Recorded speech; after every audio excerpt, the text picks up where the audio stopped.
others. I do want to mention one other. I had a fifth father.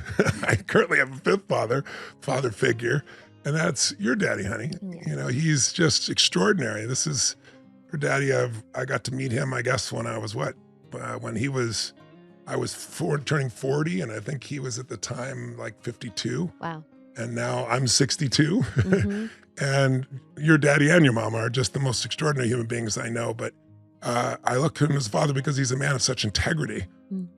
He's, man, 50 plus, how many years sober now? 50, what? Over 50 years. Yeah, over 50 years Yeah. sober, works in AA. Beautiful. I feel like does the same work that we do. You know, middle of the night gets the call, somebody's suicidal, and him and mom go out and try to figure out what to do. You know, somebody's strung out on drugs, and he's also had, you know, he has love and he has strength. He does. He's nothing but love, but boy, he's got the strength. That's why, you know, if you see the guys that he coaches, they're all the guys that have been, you know, in jail for murder and prison and everything else. Like, I all love your dad They do. because they know he's lived life, but he's still incredibly strong, but incredibly kind and caring, and give you a shirt off his back.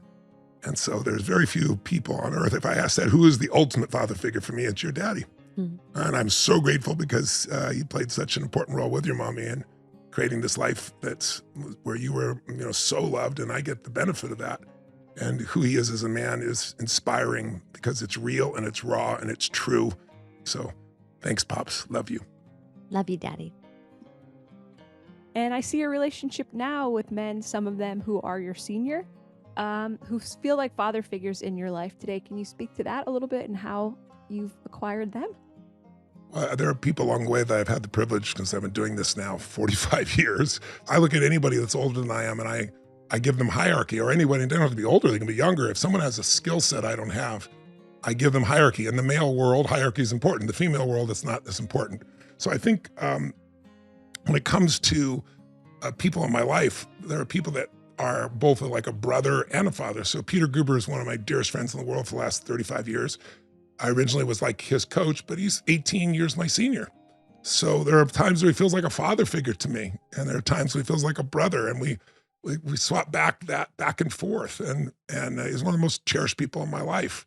I guess the point I want to make is that everybody's your brother and everybody's your father if you can find the great qualities that make you give them a hierarchy of respect that isn't false and that's sincere. So I just think it's important that if you didn't have a great father, I guess the point I really want to make is don't be at a loss.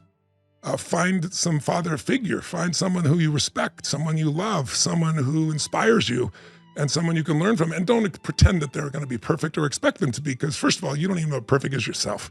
What you think is perfect at 30 or at 20 or at 10, I can promise you will change. But if you're not looking for perfection, but you're just looking for role models, then there are people around you who can play that role for you at the times that you need it most, and it could flex.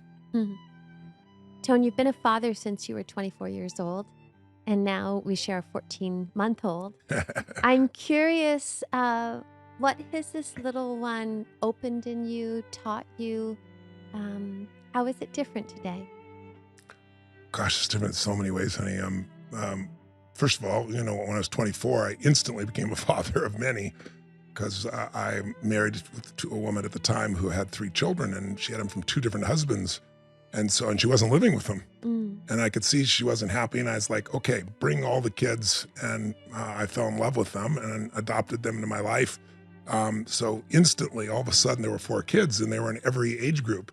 And her eldest son, I barely got to know because he was already 17 and I was only 24, 25. So that was interesting, you know.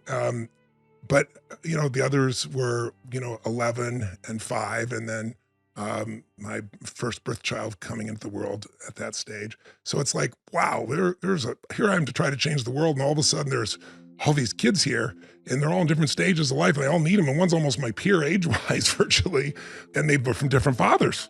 It's like, this is like a complex world, but love can penetrate all that. Love can, you know, solve all that. And so I fell in love with each of them, and they're all unique and they're all different. And I did my very best, and I'm proud of the father that I was. I learned a lot along the way. But, you know, at the age of 61, having, you know, now 62, but when she was born 61, having our daughter together, the 3 of us, which was such a unique experience to have her have 2 moms that love her completely and have all the life experience I have today. It was even greater than I had hoped for or dreamed for.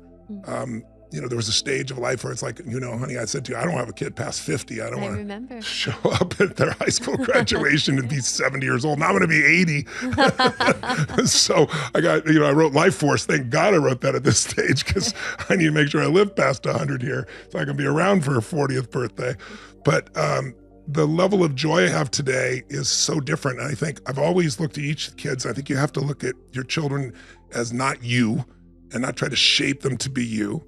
But I did have certain thoughts and expectations about what they needed to do, how they needed to be still, even without that. And I think it's very different now. I'm much more in delight of the witness of what God has presented to us in this beautiful little soul, who she already is.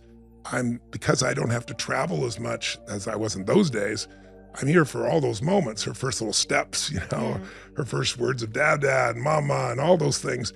And so I get the experience of being a witness to what God put there before we did any conditioning or programming or educating or anything.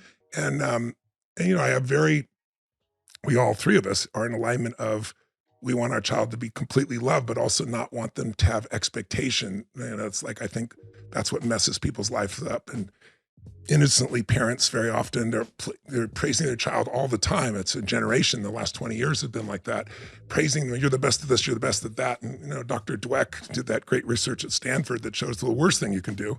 Because when you tell a kid they're beautiful, they're perfect, they're the best, and they believe it, and then they go out and find out they're not, it's so devastating to them that they become internalized, and then they don't take the risks that are necessary to grow. And so we will reward our little daughter even now, as you know, for effort, because everything in my life has come from unbelievable drive and the willingness to keep persisting effort. There's no replacement for that, because you can get the education, you can get the answers, you can get the solutions if you can persist.